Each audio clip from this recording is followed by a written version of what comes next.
just to have that representation, have somebody to look at for that young kid who may be gay, who may be bisexual, who may be whatever, to say, oh wow, if he can do that, so can I. That's like, for me, that's everything.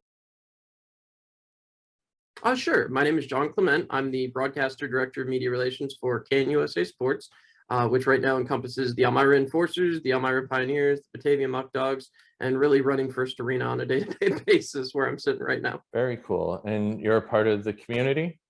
Oh yeah. Yep. I'm out gay broadcaster. I had an actual article done last year from Out Sports, a couple of them actually, during the pandemic. So yep, I've been out and in the community basically for the last 3 years professionally, and been out since 2003. So cool. Very cool. That's awesome. We need more representation in broadcasting. How did you get into hockey? Well, I was adopted at 3 months old, and my father took me right to a Binghamton Whalers game. And then I grew up. He was a hockey player in the Thursday night men's leagues forever, and so it started out, I think, kind of just as a way to like get to know my dad. We'd go to hockey games, go to the Whalers, go to the Rangers. I started playing when I was, 4, 5, somewhere in there. And then I got to high school and realized I had no talent. So there was, so passion did not work out in my favor. So then towards the end of high school, I got into the merchandising side of it, worked for 10 years in merchandising, and then moving all over the country. And then when I got let go, as I kind of told my story, I saw the Sean Avery commercial, which was kind of crazy back in 2011. And seeing that, the support of gay marriage and everything, and it just let me be a little bit more free, as I'm sure many people can relate, the weight of the world kind of coming off your shoulders, being able to be who you are. And I decided to chase the dream and go back to school broadcasting, and I've done this for 7 years now. That's awesome, and good on you for chasing your dreams. I mean, I think more people in life need to do that, Sure. What do you love about hockey? Oh man, just everything about it. I make people laugh every time I say this, but when you walk into a hockey arena, whether you're doing merchandising, whether you're doing broadcasting, whatever it is, there is a smell.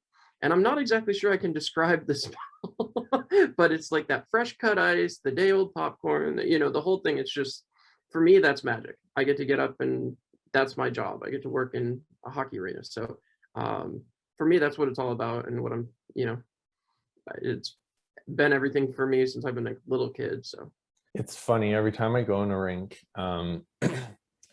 that combination of disgusting hockey equipment, the fresh ice, all of it, the day old popcorn, as you said, nothing makes me feel like home like that smell. Yeah. It almost relaxes me. It's that's a really cool answer. I haven't thought about that, and now that I think about it, I'm like, yeah, it just eases me right away. Yeah, that's super cool. How could hockey be better for you, John, as an individual, as a queer person in the sport, as a broadcaster, all of it? I think, and I said this in my Out Sports article a year ago, I think the biggest thing for me is just a year ago we saw it's over a year ago now. We saw the all women's game, and that was amazing. I worked with the CWHL at one point. Seeing the representation of women in sports is just so amazing. I want to see that for the LGBTQ community, because I know that you and I have gone back and forth on Twitter a couple of times about the Pride nights and the exploitation of everything, and always fun. But at the same time, like, I feel like if I had somebody and I know it wasn't gonna happen in 94, 95, 96, that was just not even, Will and Grace wasn't on TV yet. But we're talking about, right, when I was growing up. But, just to have that representation, have somebody to look at for that young kid who may be gay, who may be bisexual, who may be whatever, to say, oh wow, if he can do that, so can I. That's like, for me, that's everything. That's why I'm happy to talk. It's why I've gone out with You Can Play events. It's why I've gone out and talked to kids in schools.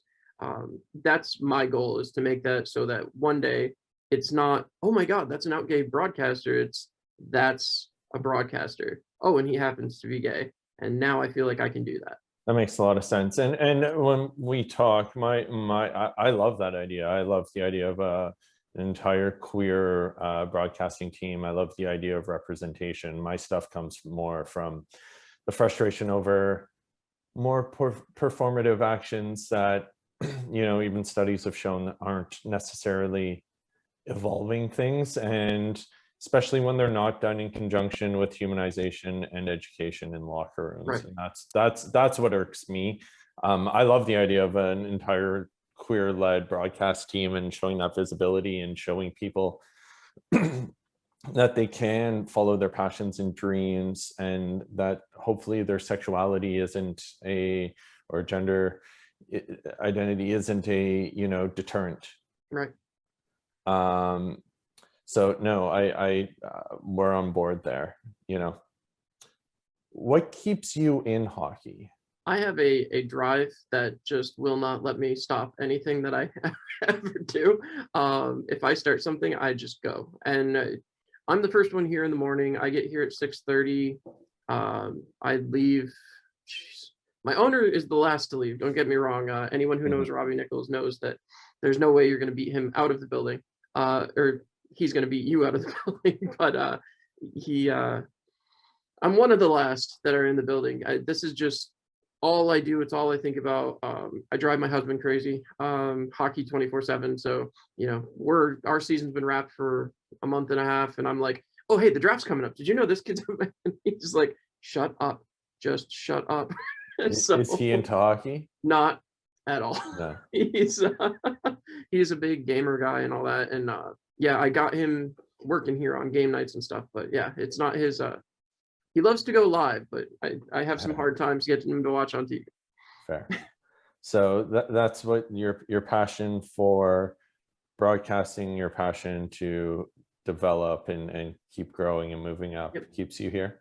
Oh yeah, for sure. Yeah. What gives you hope for queer people in the sport? Honestly, a buddy of yours, as Curtis Gabriel, just being out there as an ally, putting things out there. To see that from a player right now at the NHL level is so impactful. It just, and again, I go back to the Pride Nights. That's great. It's fantastic to see it. It means a lot to see, even the San Francisco Giants fully rainbowing their logo this last, what was that, a week ago now, a couple days back. That's amazing. It's great.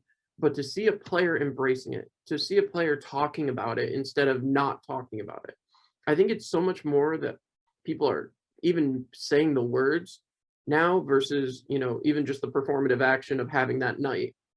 Getting to see people continuing to work at it, that means more than I think any of those just big show actions.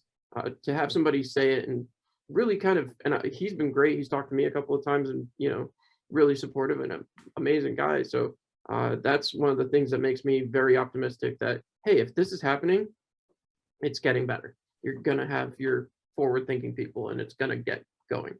Yeah, and he's been, I've seen a few times where he's either mentioned you in interviews or tweeted about you and really been a champion of yours. Yeah, he's like I said, I've talked to him only a couple of times really, but he's just an awesome guy. It's crazy, but I really have a lot of respect that he's out there and doing those things that he's doing. So yeah, for sure. John, is there anything else you want to add? Like I said in a couple of articles and just talking to people randomly, the thing that's really killed me about the pandemic is I haven't been able to go. You talked about your experiences visiting schools, talking to youth programs, doing things like that. For me, that was huge. That was a huge part of my year. My whole sponsorship with You Can Play was I paid for their radio ad to play during every one of our games. And I got to go and do different stuff as I forget what the term they give me as a board member, participant. Ambassador. I don't remember. What was it? Ambassador, maybe? I think that was what it was. Yeah, something like that. And so now my contact there has been gone, so I haven't talked to anybody from the organization in about 6 months because Ryan left. But I used to get them to help me find groups to go talk to, I'd give the presentation, and I'm sure you've seen their generic presentation that I would throw 10 million things into. But but that being said, that for me was just highlights of any time I'd be like, oh, I'm going up here to do this, and you get to talk to these kids and really reach them. That was so impactful for me. It meant everything to me. So this has been a weird year. I'm hoping that continues, and going forward, I'm really hoping to do more outreach. And honestly, reading your tweets, your stories, have been inspiring and making me want to do even more. And the damn pandemic is killing me right now. So Well, we're hopefully almost out of it. yeah, New York's letting up. So Yeah. thank goodness. Yeah, we're almost out of it, and we can get back to doing the work, Yep. and shifting culture. So, well, that's awesome. John, keep being you, keep being visibly out there. I mean, every booth you step into is shifting things. It's important and needed in our culture. So thank you. Thank you. I really appreciate it.